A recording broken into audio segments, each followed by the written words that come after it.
Talaga ang hirap maging kompleto. 5 nga lang kami sa grupo.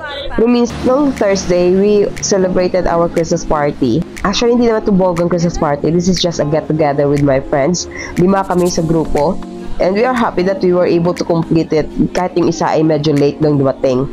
So, kumain muna kami sa Carl's Zeds. Dito yan sa Kawit, Cavite. This is like a buffet style of eat all you can. So, nakaschedule sa amin na slot is 5 to 7 p.m. Bawal ang malate dito kasi pag dating ng 7 p.m. meron na namang bagong customers na gagamit ng aming table.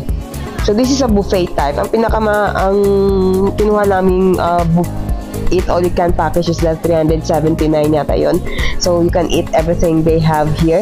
It's just that medyo limited lang yung foods na nakaserve dito. Kaya kahit buffet siya, parang konti pa rin ng pwede mong pagpipilian. Most of the foods here sa Carl's Zeds is yung mga lutong bahay. Mga pastas nila, hindi ko na natikman kasi parang kind of dry ang itsura, so hindi ko na siya tinikman. I don't know kung masarap siya, pero yung mga lutong bahay nila, among those things na pinakita ko kanina, ang pinaka-favorite lang doon is yung tofu. Medyo iba lang yung preference ko pagdating sa food, but dito medyo kulang lang sa paalat siguro ng konti yung food. But anyway, kahit ganyan ang mga food doon, still I enjoy the 379 pesos kasi kinain ko lahat ng meat na gusto kong makain. For the desserts, marami din naman sa desserts, pero yun nga lang guys, medyo kulang lang sa tamis naman yung desserts nila. Anyway, pinaka-favorite kong desserts na natikman dito is the Braso Mercedes, which is bitin kasi parang yan na lang konti konti na lang natira, tapos 2 slice lang kinuha ko. So may mga choices din kayo of different cakes here. Pang plain cakes lang naman sila, chocolate cakes and custard cakes yun, pero medyo na kulangan lang ako sa flavor. So after dinner, we continued our get-together sa Starbucks along Kawit, Cavite. Ang swerte lang namin kay lahat kami taga Cavite. Pero minsan talaga ang hirap maging kompleto. 5 nga lang kami sa grupo.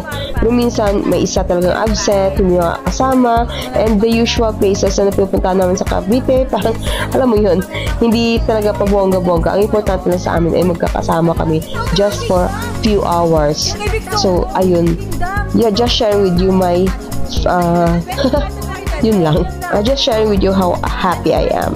Okay, yung hindi masyado kinapabongga. Minsan, we planned also na mag-staycation, pero dahil sa conflict sa mga schedules, hindi natutuloy.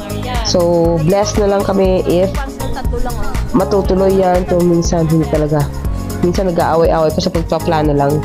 Anyway, so yun lang. Ito yung aking group of friends dito sa Cavite. Of course, we also have other groups of friends.